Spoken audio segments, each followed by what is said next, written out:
reduced school funding has affected my classroom in particular in many ways. I just want to share one.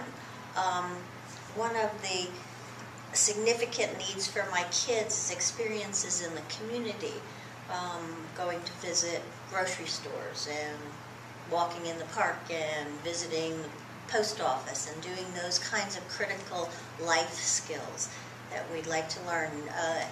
Going out to a restaurant just to learn how to read a menu and order food.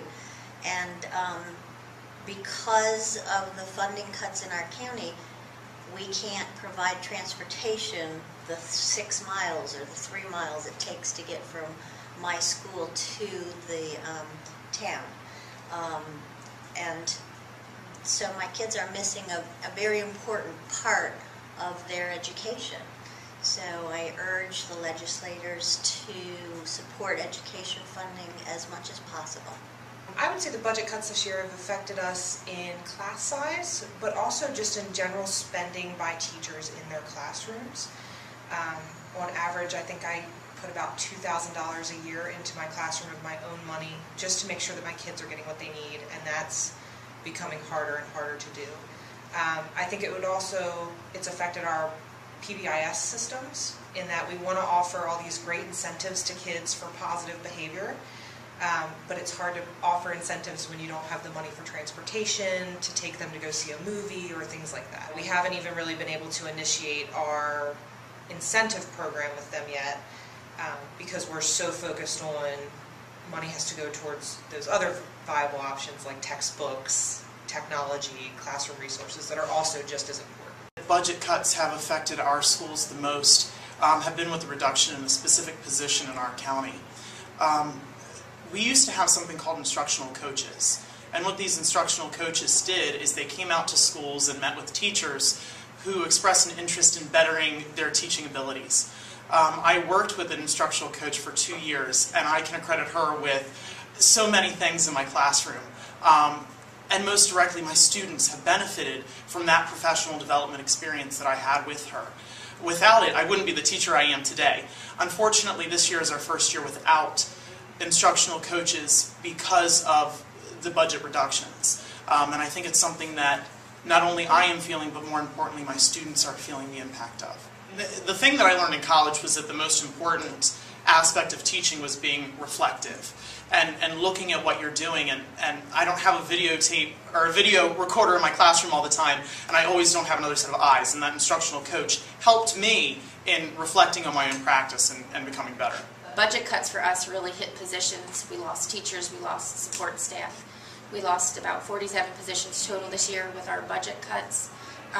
So we lost paraprofessionals to help our special education students in the classroom, provide an extra set of hands and support to our kids. We're full inclusion, which means all students of all abilities are in every regular classroom. We don't have pullouts, so that's especially important. And our resource teachers have been deployed back to the classroom. So we have a lot of technology that we're grateful for in Cecil County, computers, smart boards in a lot of the classrooms, but now we don't have the specialized teachers to provide the regular teachers the training to use those tools. And we've also lost our special education resource teachers, so those of us that just have the regular college education in a curriculum or background content area and don't have the specialized skills for our special needs students, we don't have any expert to go to now other than our chair of our building who accesses the IEPs, or the head of the department. We've lost our on-the-ground forces to do that.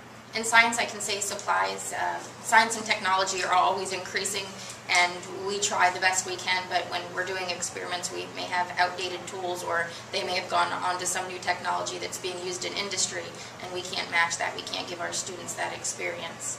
So that's a difficulty, sharing tools, sharing items, books. There's a teacher that uses my classroom. We share classrooms, and she teaches math, and there aren't enough math textbooks for each student to have one, so it's hard for each student to learn the best they can without the materials, basic materials that every kid should have. The kids aren't coming in with their supplies. They don't have You know, they're not coming in with new backpacks, they're not coming in with notebooks. You know, in middle school they have 4 content courses to start with. We're on a block schedule, and they may only have 1 binder instead of 4 for each subject. They don't have those get ready for school supplies that they normally would have. They don't have new clothes, they might not have new shoes.